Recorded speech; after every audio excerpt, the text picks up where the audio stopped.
And despite days of rumors and denials, rebel forces from the AFC M23 coalition have pushed deeper into South Kivu.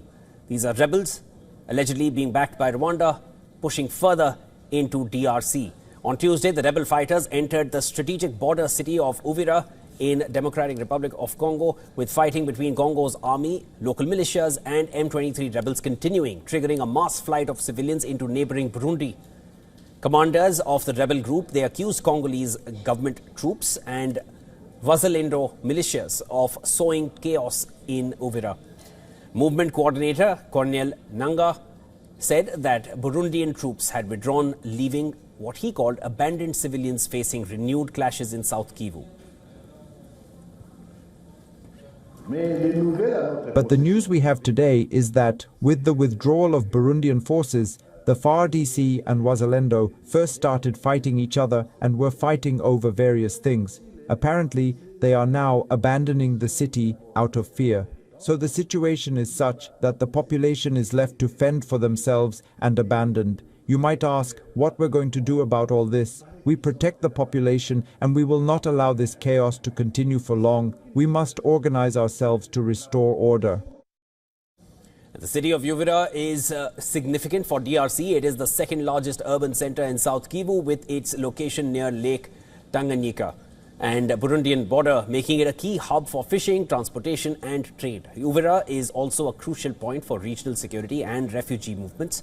The surge in violence comes just days after the US hosted Rwanda and DR Congo for a ceremonial signing of peace pact in Washington. Despite the agreement, the UN says 200,000 people, and now even more, have fled their homes in recent days. At least 74 people have been killed and 83 have been wounded in the fighting. In a joint statement, the US, European Union, along with several European governments, have urged Rwanda's military and M23 fighters to immediately halt their offensive and for Rwandan forces to withdraw from eastern Congo. They also warned that the escalation, including the increasing use of attack and suicide drones, poses a destabilizing potential for the whole region.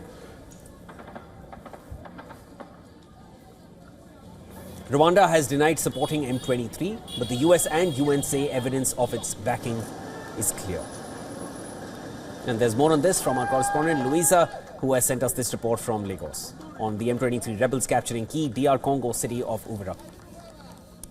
The situation in Congo is seeing no ceasefire effected as the Rwandan-backed M23 rebels continues its assault, forcing thousands of people to flee their homes in eastern Congo, captured Luvungi on Monday and marching to Uvira. M23 leader Bertrand Bisimwa wants direct talks with Congolese government, apparently not regarding the signed deal in Washington by Rwandan DRC president, which it was not part of. In a new angle to the crisis, Washington, EU and other European leaders have directly accused Rwanda of violations and demand immediate stop of its troops and M23 from their offensive operations. We recall Congolese president accused Rwanda of violating the commitment on Monday. Analysts believe this joint position by Western powers can end the devastating war by every means possible. From Lagos, Nigeria, Louisa Olaniyi, WION, World is One.